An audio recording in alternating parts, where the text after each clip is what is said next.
नमस्कार, मेरा नाम सौरभ शर्मा है, लेक्चरर इलेक्ट्रिकल जीपीसी अजमेर। आज हम इलेक्ट्रिकल थर्ड ईयर की सब्जेक्ट कंट्रोल सिस्टम में topic number 2 transfer function of control system पढ़ेंगे।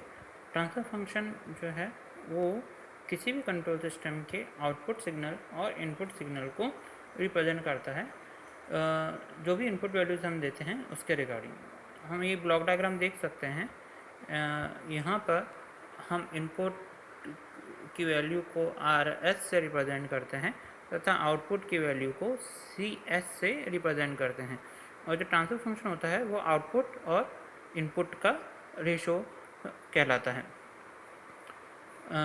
जो रेफरेंस इनपुट हम इसमें सेट करते हैं एक्साइटेशन के लिए, वो ट्रांसफर फंक्शन उसको ऑपरेट करता है और जो भी रिजल्ट होता है उसको आउटपुट के तौर पर देता है। मतलब ट्रांसफर फंक्शन के अंदर हम एक रेफरेंस वैल्यू ऑलरेडी सेट करके रखते हैं।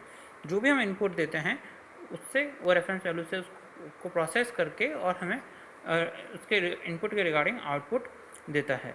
और जो भी वैल्यूज़ हम देते हैं ट्रांसफर किसी भी सिस्टम के अंदर, तो उसका क्वांटिटी जो होता है या यूनिट जो हो सकता है वो अलग अलग होता है। जैसे कि एक इलेक्ट्रिकल मोटर है, उसमें हमने इनपुट जो है इलेक्ट्रिकल सप्लाई दिया है और आउटपुट हमें मैकेनिकल मिलता है, रोटेटिंग एनर्जी के तौर पर मिलता है।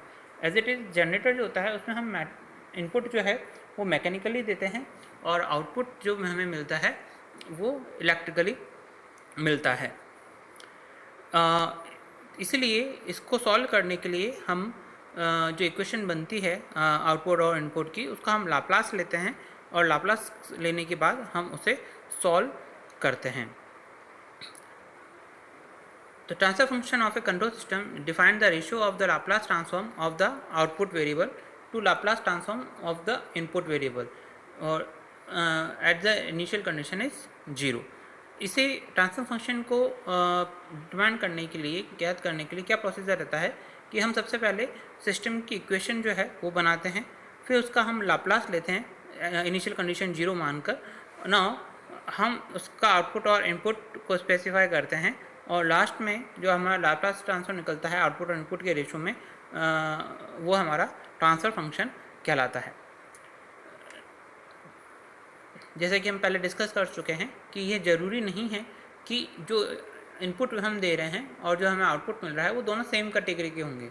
जैसे कि इलेक्ट्रिकल मोटर के अंदर हम इलेक्ट्रिकल सिग्नल देते हैं जबकि आउटपुट हमें मैकेनिकल के फॉर्म में मिलता है, और इसी प्रकार जनरेटर के अंदर हम इनपुट मैकेनिकल के फॉर्म में देते हैं जबकि आउटपुट हमें इलेक्ट्रिकल के फॉर्म में मिलता है।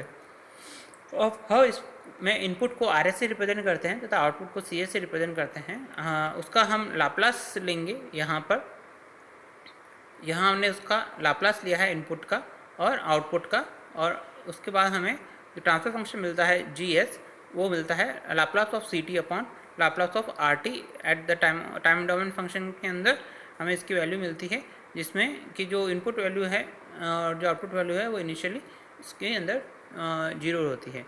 अब ये जो ट्रांसफर फंक्शन है इसको फाइंड आउट करने के लिए, किसी भी सिस्टम के ट्रांसफर फंक्शन को फाइंड आउट करने के लिए हमारे पास दो मेथड होते हैं। एक होता है ब्लॉक डायग्राम मेथड और दूसरा होता है signal flow graphs. Block diagram method जो है किसी भी फंक्शन को या किसी भी ड्राइव को या किसी इक्विपमेंट को हम ट्रांसफर ब्लॉक के तौर पे रिप्रेजेंट कर सकते हैं। उसमें जो हम इनपुट दे रहे हैं और जो हमें आउटपुट मिल रहा है उससे हम उसकी हेल्प से ट्रांसफर फंक्शन निकाल सकते हैं। सिग्नल फ्लो ग्राफ के अंदर हम ब्लॉक डायग्राम से सिग्नल फ्लो ग्राफ बनाते हैं मेजर्स गिवन फार्मूला से, उसको भी हम आगे पढ़ेंगे।